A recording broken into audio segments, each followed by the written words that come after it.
자, 우리의 가정이 정말 행복했으면 좋겠습니다. 정말 주님께서 우리의 가정을 주셨는데요. 그래서 우리가 5월달 가정의 달을 맞이해서 스탠드업이라는 주제를 가지고 계속해서 말씀을 나누고 있습니다.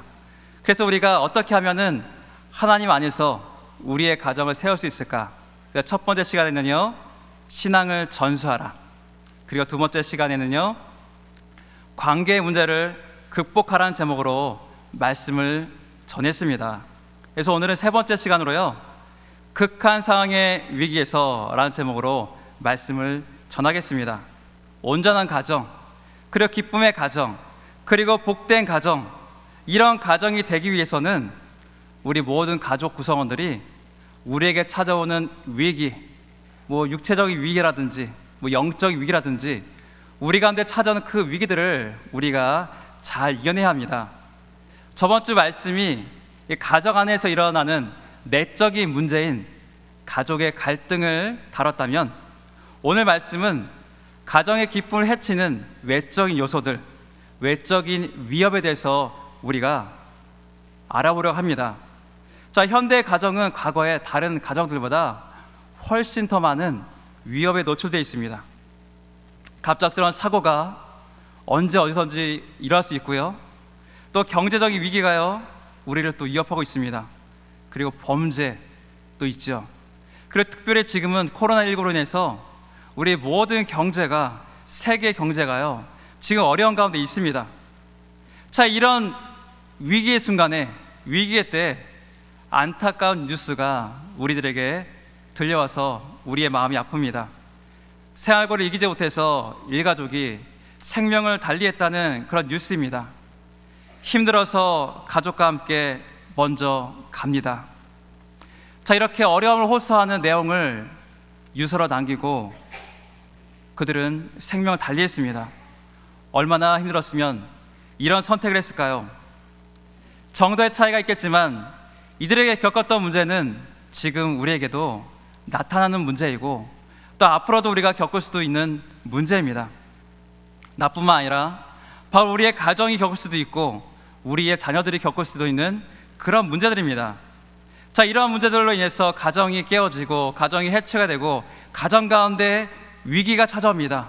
심지어 믿음의 공동체 안에 있는 믿음의 가정마저도 깨어지고 또 예수님을 등지는 경우도 있습니다. 정말로 심각한 문제가 우리 가운데 찾아온다면, 우리 가정에 들이닥친다면 어떻게 하시겠습니까? 그 문제를 어떻게 풀어나가시겠습니까? 오늘 본문에 나타난 이 간수의 가정, 이 간수의 가정의 구원 사건은 이런 문제에 앞서서 이런 위기를 맞는 우리가 어떻게 대처해야 되는지를 알려줍니다. 해결의 방법이 무엇인지를 우리에게 말씀해주고 있습니다. 자, 일반적으로 우리는 사도행전을 말할 때 이 성교행전, 성령행전이라고 말합니다. 바로 주님의 복음이 이루어지는 그 성교 현장에서 성령님의 역사가 얼마나 강한지를 강조한 표현입니다. 이렇게 사도행전은 주님의 복음을 전하는 그 성교에 초점이 맞춰져 있습니다. 그런데 사도행전을 더 우리가 살펴보면 사도행전은 가족 공동체에 큰 관심을 가지고 있다는 사실을 우리가 발견할 수 있습니다. 자주장사 루디아의 가정, 간수의 가정, 고린도 해당자 그리스도의 가정, 그 가정들이 바로 가장이 믿고 또 모든 가족들이 또 복음을 영접하고 또 세례를 받았습니다. 특히 사도행전 16장, 여기에는 빌립보에서 이루어진 바울과 실라의 선교사를 기록하고 있는데, 여기서 행한 선교 열매가 바로 간수 가정의 구원과 세례였습니다. 우리 33절 3절에 보면 이렇게 말씀하고 있습니다. 그 밤 그 시각에 간수가 그들을 데려다가 그 맞은 자리를 씻어주고 자기와 그 온 가족이 다 세례를 받은 후 그들을 데리고 자기 집에 올라가서 음식을 차려주고 그와 온 집안이 하나님을 믿음으로 크게 기뻐하니라. 바로 간수와 그 집의 가족들이 예수를 믿고 하나님을 믿고 크게 기뻐했다고 오늘 말씀은 그 선교의 사건을 그렇게 우리에게 전해주고 있습니다. 이뿐만이 아닙니다. 사도행전 16장에는 루디아의 가정과 간수 가정의 구원이 동시에 기록되어 있습니다. 15절에 보면은 그와 그 집이 다 세례를 받고, 또 33절에도 자기와 그 온 가족이 다 세례를 받은 후, 이렇게 두 가정의 세례 사건들을 다루고 있는 것을 볼 수 있습니다. 한 사람이, 한 가정이 예수님을 영접하게 되고, 그런 영접을 통해서 그 가족 모두가 구원을 받고 세례를 받는 사건이 바로 사도행전에 기록되어 있다는 사실입니다. 가정에 대한 하나님의 사랑이, 하나님의 관심이 얼마나 큰지를 우리는 알 수 있습니다.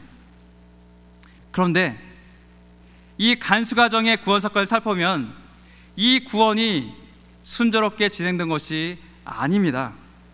큰 위기가 그 가정 가운데 있었습니다. 예기치 않는 지진이 일어나서 감옥에 있는 모든 문들이 열렸고, 잠자다가 깜짝 놀라 나왔던 이 간수는 절망하고 말았습니다. 죄인을 지키는 것이 자기의 임무였는데 죄수들이 다 도망갔다고 생각했기 때문입니다. 임무에 실패했습니다. 임무에 실패했기 때문에 처벌을 받고 그의 직업을 잃을 위기에 지금 처해 있습니다. 지금의 기준으로 본다면 이 간수라는 직업은 안정적인 직업이라고 할 수 있습니다. 공무원이니까요. 감옥에서도 어느 정도의 이 권력을 휘두를 수 있었을 겁니다. 남들이 부러워하는 직업은 아닐지라도 안정적이고 간수의 가족들과 같이 먹고 살 수 있는 그런 직업이었습니다. 그런데 지진이라는 그 천재지변으로 인해서 실직의 위기가 지금 이 가정에 다가왔습니다. 지금껏 일어난 모든 것이 무너지는 그런 순간이 찾아온 것이죠. 지금 실직과 같은 위기를 느끼시는 분들이 전부 다 많아지고 있습니다. 코로나19가 가져온 불황 때문입니다. 바이러스 하나 때문에, 그 바이러스 하나 때문에 이렇게 큰 일이 될 거라고는 전혀 생각하지 못했습니다. 직장인들은 실직에 내몰리고, 식당은 문을 닫고, 여행사도 망하기 일보 직전에 위기에 있고, 다른 사업체도 위기의식을 느끼고 있습니다. 실직을 하게 되면 가정 경제에 심각한 타격을 줍니다. 경제적인 위기 때문에 이혼하는 가정도 늘어나고, 가족이 해체되고 뿔뿔이 흩어질 수도 있습니다. 한순간에 행복했던 가정 가운데 불행이 찾아오고 그들 모두가 힘들어하는 그런 경우가 생길 수도 있습니다. 이렇게 실직은 가정의 위기를 초래합니다. 그런데 여러분, 오늘 말씀 우리가 더 보면은 이 위기는 실직에서 끝나지 않습니다. 그는 칼을 빼서 죽으려고 했습니다. 그 당시 로마의 법은 감옥에 갇힌 죄수가 도망을 치면 그 책임을 간수에게 물었습니다. 도망간 죄인이 받아야 할 그 형벌을 대신 받게 했고, 그리고 거기서 끝나는 것이 아니라 실패의 책임을 물어서 죽어야 했습니다. 이런 로마의 무서운 법은 베드로의 탈옥 사건을 통해서도 발견할 수 있습니다. 사도행전 12장 19절을 보면 헤롯이 그를 찾아도 보지 못하매 파수꾼들을 신문하고 죽이라 명하니라.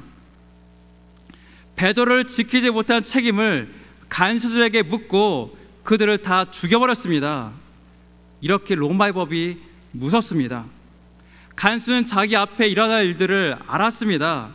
그 고통의 크기와 그리고 그에게 다가올 그 수치 때문에 자기 스스로 죽을 결심을 했습니다. 고통을 당해 죽는 것보다, 수치를 당해 죽는 것보다 지금 죽는 것이 낫다고 여겼기 때문입니다. 견딜 수 없는 고통과 수치가 그를 자살로 몰았습니다. 전혀 희망을 보지 못했습니다. 암담한 미래만이 그의 앞에 놓여 있을 뿐입니다. 자, 이렇게 감당할 수 없는 고통과 수치는 사람을 절망하게 만들고 최악의 선택을 하게 합니다. 우리 사회도 마찬가지입니다. 우리는 한 경비원의 자살이라는 뉴스를 접했습니다. 얼마나 민원과 협박의 고통을 느꼈을까요? 참을 수 없는 악담에 얼마나 수치를 느꼈을까요? 힘들고 고통 속에서도 힘겹게 키웠던 두 딸에게 사랑해 우리 아가, 이렇게 편지를 쓰는 심정은 어땠을까요? 생각만 해도 가슴이 저며옵니다. 아파옵니다. 고통과 수치가 우리에게 찾아올 때가 있습니다. 실직, 직업을 잃어버리는 것을 말합니다. 잃어버리는 것을 우리는 우리의 모든 삶에 다 적용할 수 있습니다. 실추, 명예나 위신 따위를 떨어뜨리거나 잃어버릴 때도 있습니다. 건강을 잃어버릴 때 자신의 온전치 못한 모습과 몸에 있는 큰 상처로 말미암아서 자신에게 있는 고통을 말미암아서 고통과 수치를 느낄 수도 있습니다. 한순간에 재산을 잃어버려서 고통과 수치를 느낄 수도 있습니다. 자, 이런 것들이 우리를 최악의 형으로, 최악의 선택으로 내몰고 있습니다. 자, 이런 선택은 곧 가정의 극한 상황의 위기로 다가옵니다. 남은 가족들에게 표현할 수 없는 아픔과 상처를 주고 미안함을 주고 씻을 수 없는 수치심을 주고 맙니다. 간수 가정에 찾아온 위기는 실직을 통해서 찾아온 고통과 수치의 위기였습니다. 이 위기는 가장을 죽음으로 몰아갔고 그 죽음은 결국 가정의 고통과 수치와 몰락으로 이어질 수밖에 없었습니다. 이것이 오늘 우리가 왔던 간수의 가정에 찾아온 심각한 위기 상황이었습니다. 그런데 여러분, 하나님께서는 극한 상황의 위기에 처해 있는 간수의 가정을 가만히 두지 않으셨습니다. 죽음의 문턱에서 구원의 길로 이끄셨습니다. 절망의 문에서 소망의 문으로, 기쁨의 문으로 이끌어 주셨습니다. 하나님은 어떻게 이 가정 가운데 구원을 주셨을까요? 간수의 행동과 그 반응을 살펴볼 때 우리는 하나님의 구원의 손길을 찾아볼 수 있습니다. 먼저 하나님께서는 간수에게 구원의 말씀을 듣게 했습니다. 자, 28절에 바울이 크게 소리질러 이르되 내 몸을 상하지 말라, 우리가 다 여기 있노라 하니. 바울은 칼을 뽑아 들고 죽으려고 하는 간수에게 크게 외쳤습니다. 다급한 상황이었기 때문에 그가 들을 수 있도록 잘못된 행동을 하기 전에 큰 소리로 외쳤습니다. 간수가 최악의 선택을 한 이유가 어디 있습니까? 바로 바울과 실라였습니다. 바울과 실라가 도망갔다 생각했기 때문에, 제자들이 도망갔다 생각했기 때문에 그가 자살을 선택한 겁니다. 만약에 바울과 실라가 도망가지 않았다면, 모든 제자들이 도망가지 않았다면 자살할 이유가 전혀 없습니다. 바울의 큰 외침에 간수는 손에 들고 있었던 칼을 내려놓았습니다. 그래서 바울의 외침은 간수에게 있어서 구원의 시작이었습니다. 하나님께서 그를 구원하기 위해서, 그 가정을 구원하시기 위해서 바울을 통해서 외치게 하신 겁니다. 그 외침을 이 간수는 들었습니다. 이렇게 위기 해결은 하나님의 말씀을 듣는 데서부터 시작됩니다. 우리가 성경 말씀을 살펴보면 다급한 상황에서 주님의 사람을 구원하기 위한 하나님의 부르심의 사건들이 여럿 있습니다.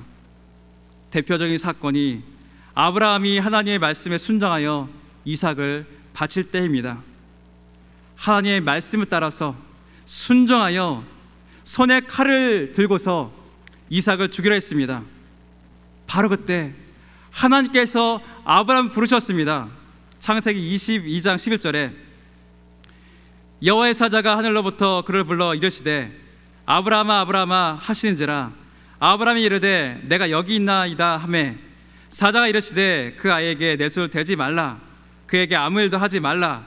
내가 내 아들 내 독자까지도 내게 아끼지 아니하였으니 내가 이제야 내가 하나님을 경외한 줄을 아노라.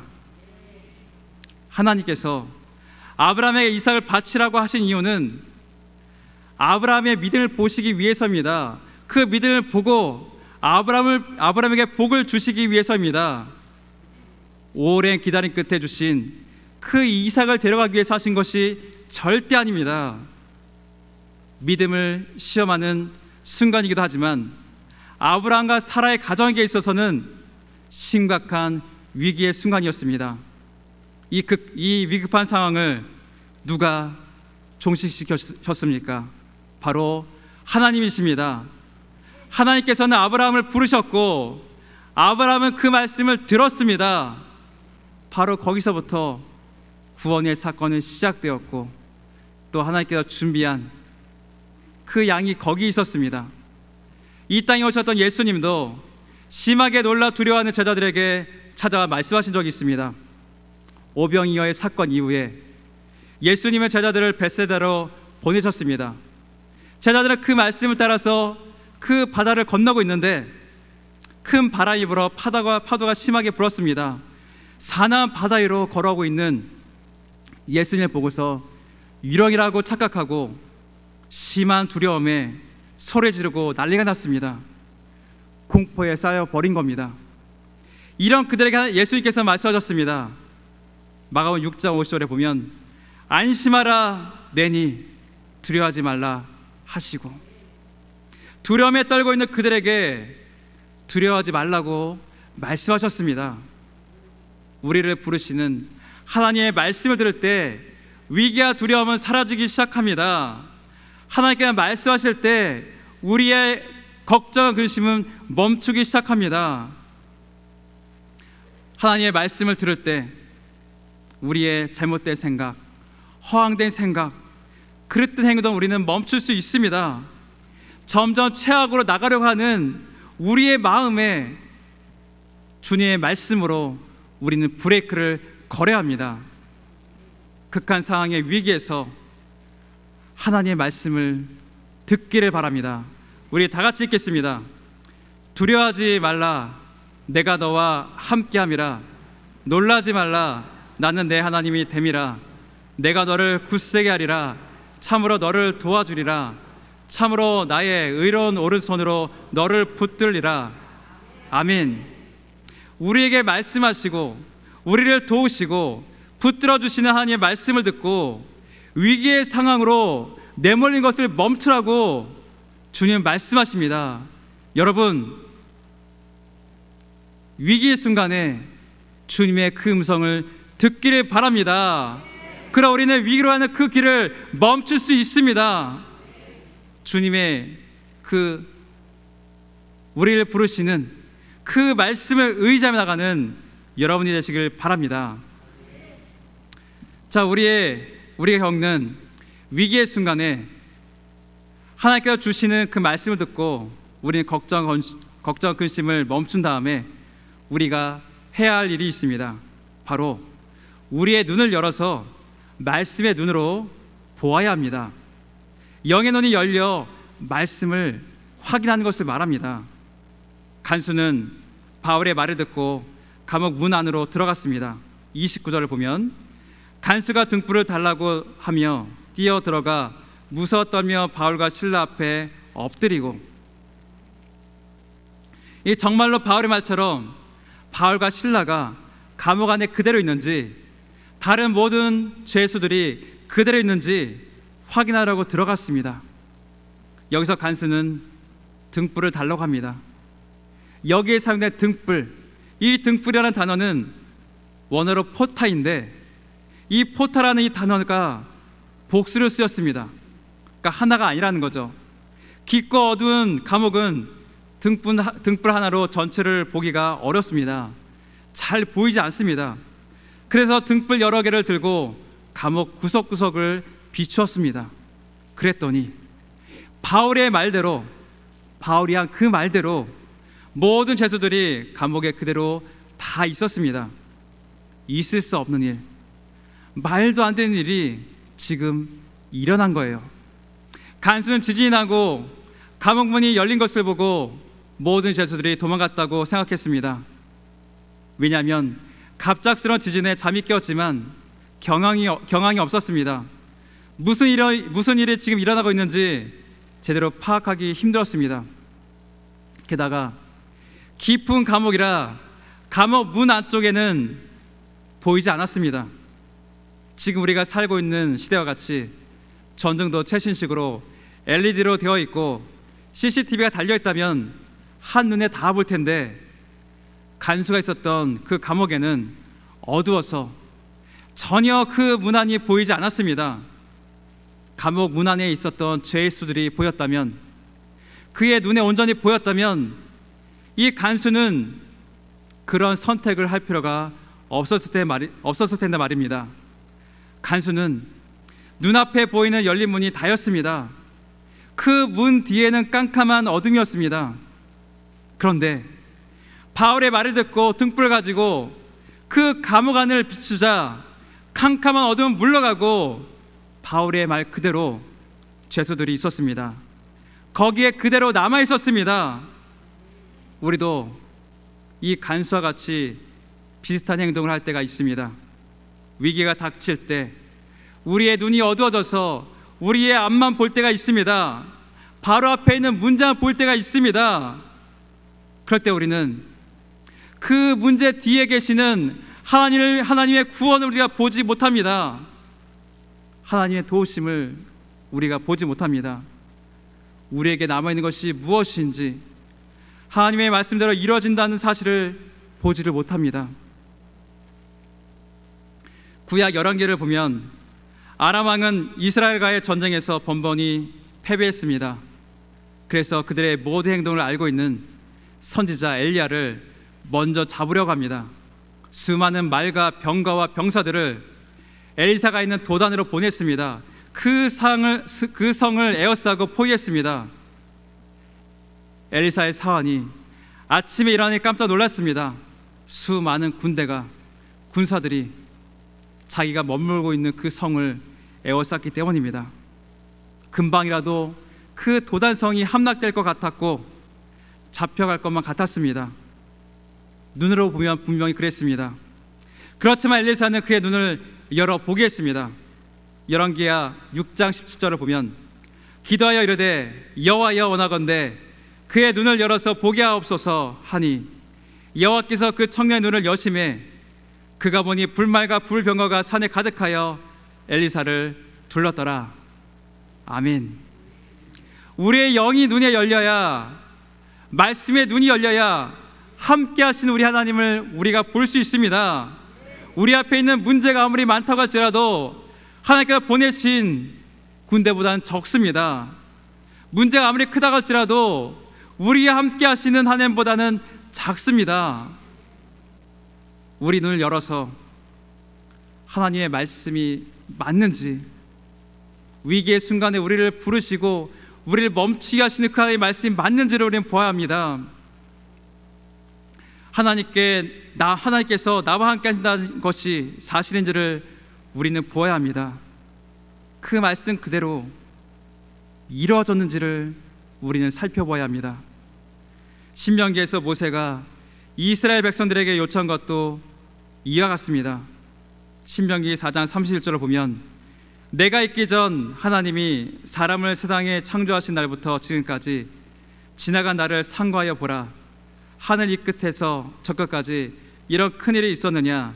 이런 일을 들은 적이 있었느냐? 하나님께서 출애굽 과정 가운데 하신 일들을 잊지 말고 생각하여 살피라고 하신 말씀입니다. 10가지 재앙, 홍해를 가르신 사건, 구름기둥과 불기둥, 만나와 메추라기, 옷과 신발이 헤어지지 않은 사건들, 가나안 땅으로 가는 모든 여정에서 만난 이방 나라와의 전쟁에서 승리한 사건들, 이런 일들은 역사상 그 전까지 한 번도 있었던 적이 없었습니다. 이런 일들을 하나님께서 바로 이스라엘을 위해서 해주셨습니다. 이 말은 곧 하나님께서 우리를 사랑하시고 그 사랑으로서 그 모든 언약들을 신실하게 우리를 위해서 계속해서 앞으로도 이루어주신다는 사실을 우리에게 말씀해주고 있습니다. 바로 우리를 위해서, 전에도 없었던 그 일을 계속해서 우리를 위해서 이루신다는 뜻입니다. 하나님께서 우리에게 해주신 일들을 우리는 기억해야 합니다. 그 말씀 그대로, 우리에게 주신 그 말씀 그대로 행해 주셨는지를 확인해야 합니다. 말씀의 눈을 열어 그 말씀 안으로 들어가시기 바랍니다. 하나님께서는 말씀하신 그대로 이루시는 분이시고 그 말씀 그대로 나에게도 행하신다는 사실을 알게 될 때 우리는 위기를 극복하기 시작합니다. 하나님의 말씀으로 우리의 눈을 가리고 있는 절망의 가리개, 부정의 가리개, 암흑의 가리개를 벗어버리고 하나님께서 주시는 소망을 바라보시기 바랍니다. 우리가 하나님께서 주시는 그 영의 눈을 가지고서 하나님의 말씀을 볼 때 우리를 구원하시는 하나님의 손길을 우리는 볼 수 있습니다. 우리 가정을 지키시고 함께 하시기 원하시는 그 하나님을 바라보시기 바랍니다. 그 가운데 주님의 구원이 있습니다. 여러분이 주님의 말씀을 붙들고 그 말씀을 통해서 주님의 말씀이 이루어지기를 주님의 이름으로 간절히 축원드립니다. 아멘. 자, 마지막으로 극한 상황의 위기를 이기기 위해서는 하나님의 주권을 우리가 믿어야 합니다. 그 주권을 우리가 믿고 나서야 우리는 믿음으로 나갈 수 있고 행할 수 있습니다. 자, 간수와 가족의 구원 사건은 상당히 아이러니한 면이 있습니다. 바울과 실라에게 닥친 위기의 상황이 간수에게는 구원의 사건이 되고 기쁨의 사건이 되었습니다. 자, 바울과 실라는 이 빌립보 성을 소동케 하고 또 로마 사람들이 행하지 못할 그런 풍습을 전한다는 부당한 제목으로 억울한 옥살이를 행하고 있습니다. 재판도 받지 않았고요, 청문도 받지 않았습니다. 자신을 변호할 기회도 없었습니다. 그들은 심한 매를 맞고 바른 착고에 채인 채 깊은 감옥에 감금되었습니다. 그럼에도 이들은 그곳에서 하나님께 기도하고 하나님을 찬미했습니다. 감옥에서 가장 괴로워야 할 두 사람이 가장 기쁨에 차 있습니다. 이에 반해 간수는 감옥에서 가장 행복했던 사람이었습니다. 가장 의기양양했던 사람입니다. 괴로움이 전혀 없어 보였습니다. 지진이 일어나기 전까지는 바로 그랬습니다. 그런데 지진이 일어난 후에는 가장 괴로운 사람이 되었습니다. 가장 불쌍한 사람이 되었습니다. 그 감옥에 있는 어떤 죄수들보다 가장 불쌍한 사람이 되었습니다. 이런 아이러니한 상황, 모순된 상황은 사람의 힘으로는 일어날 수가 없습니다.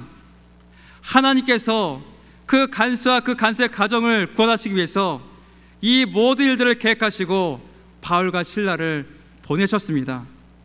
그 가정에 닥친 위기를 이겨내고 기쁨을 주시기 위해서 바울과 실라를 보내셨습니다. 지지라는 그런 사건을 통해서, 그런 초단적인 역사를 통해서 하나님께서 간수와 간수의 가정에 찾아오셨습니다. 도망갈 수도 있는 죄수들이 도망가지 못하게 했습니다. 바로 하나님의 주권으로 그 일을 행하셨습니다. 자, 우리도 우리 인생 가운데 찾아온 위기, 가족에 찾아온 위기를 하나님의 권능의 손안에 맡겨드려야 됩니다. 그 모든 것이 바로 하나님의 주권 가운데 있다는 사실을 인정하게 될 때 우리는 우리 앞에 있는 그 위기를 하나님 앞에 맡겨드릴 수 있고 그 위기의 순간에서 우리는 소망을 찾아 나갈 수 있습니다. 우리 가정을 결코 버리시지 않으시는 그 하나님 우리가 인정한다면 우리의 위기는 하나님을 찬양하는 도구가 되어버립니다. 자, 우리 다 같이 시편의 말씀 읽어보겠습니다. 여호와의 인자하심과 인생에게 행하신 기적으로 말미암아 그를 찬송할지어다. 감사제를 드리며 노래하여 그가 행하신 일을 선포할지로다. 아멘. 우리에게 닥친 위기 가운데도 우리 가정에게 행하신 인자하심과 기적으로 말미암아 우리는 우리의 하나님을 찬양할 수가 있습니다. 위기를 통해서 하나님의 전능하심과 인자하심과 우리 향한 끊임없는 그 은혜의 깊이를 우리가 체험할 수 있기 때문입니다. 하나님께서 어떤 분이신지를 확실하게 배울 수 있기 때문입니다.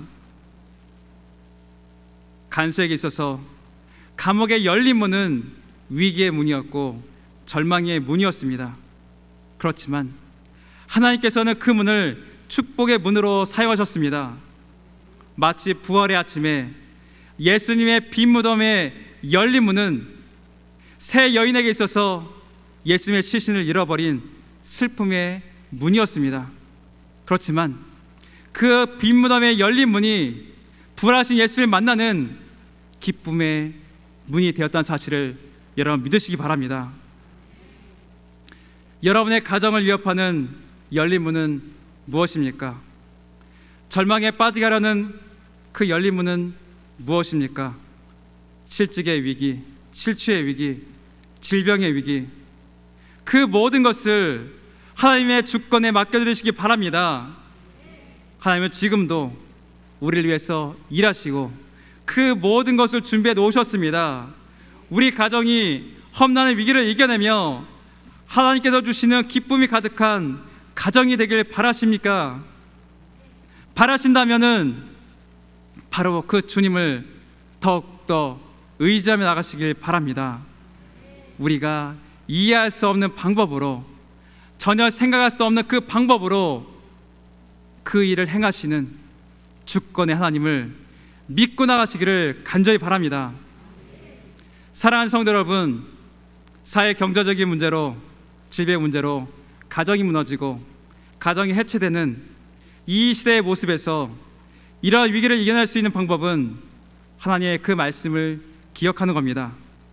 잘못된 선택에서 우리를 부르시는 하나님의 말씀, 그 말씀을 상고할 때 우리에게 행하시고 또 우리에게 말씀을 이루시는 그 신실한 하나님을 우리가 볼 수 있습니다.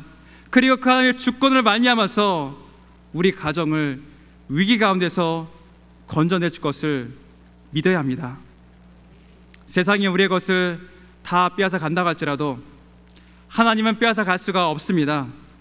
극한 위기의 순간에 가만히 멈춰서서 우리에게 주신 그 언약의 말씀을, 우리에게 주신 놀라운 하나님의 그 은혜를, 우리에게 기적을 베풀어 주신 전능하신 그 하나님을 믿고 의지하며 나가십시오. 하나님께서 우리의 고난을 기쁨으로 바꾸시기 시작하십니다. 우리에게 닥친 그 위기를 기쁨으로 역전시키시는 하나님의 권능의 손을 붙드시는 여러분이 되시기를 주님의 이름으로 간절히 축원드립니다. 아멘.